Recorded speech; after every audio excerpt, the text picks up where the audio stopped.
Gusto kong ipakita sa inyo yung napakagandang nature, kalikasan na gawa ng Panginoon. It's amazing. Ito na po yung we are heading to Barangay Mansangaban.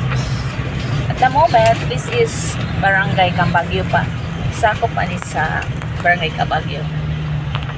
Kani nga area. Ang itag zigzag road. Ascending na ni mga pasaka na tayo.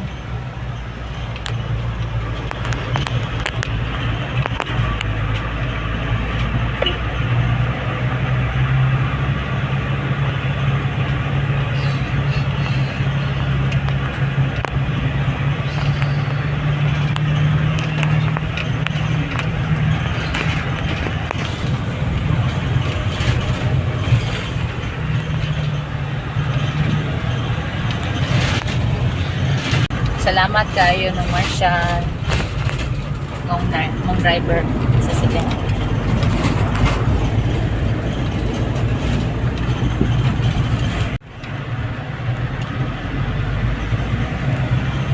Dirin dapita, malinawon.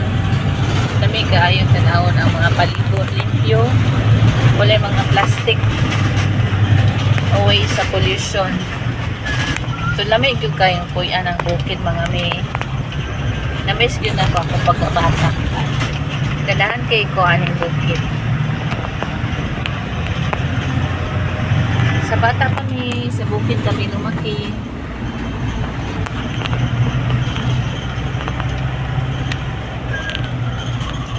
Still ascending pa, mga mi. Paakyat po tayo. Ang road ay paakyat.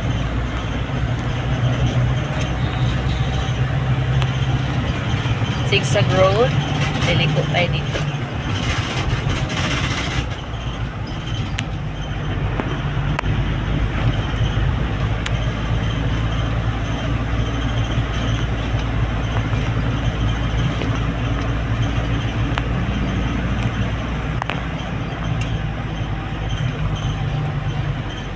May nagtatrabaho sa karsada. Maintenance.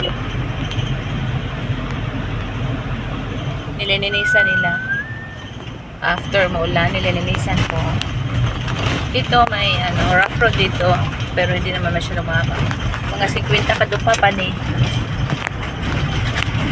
Still Cambagyo pa rin ito. Nasa sako. Sa unahan ay simentado na.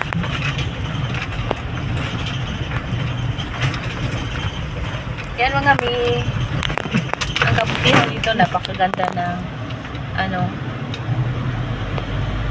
hangin, maaliwalas na hangin, simoy ng hangin, mabango, mapresko talaga. Zigzag road pa rin, kaya nga tinawag ito na Cambagyo kasi maraming zigzag road. May rough road pa rin ito dito, mga 40 tahon pa ni kadupa dito banda.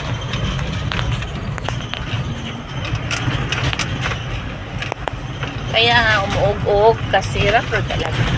Sa unahan naman ay simentado. Still zigzag road pa rin ng konti. Yan. Planchado naman kasi simentado yung road. Sigsog pa rin ng konti. Zigzag road pa rin.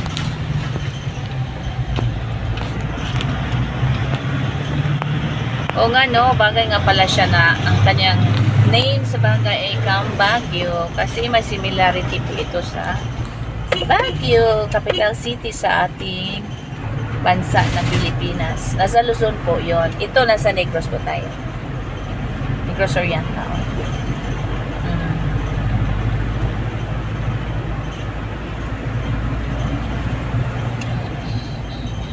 At dito ay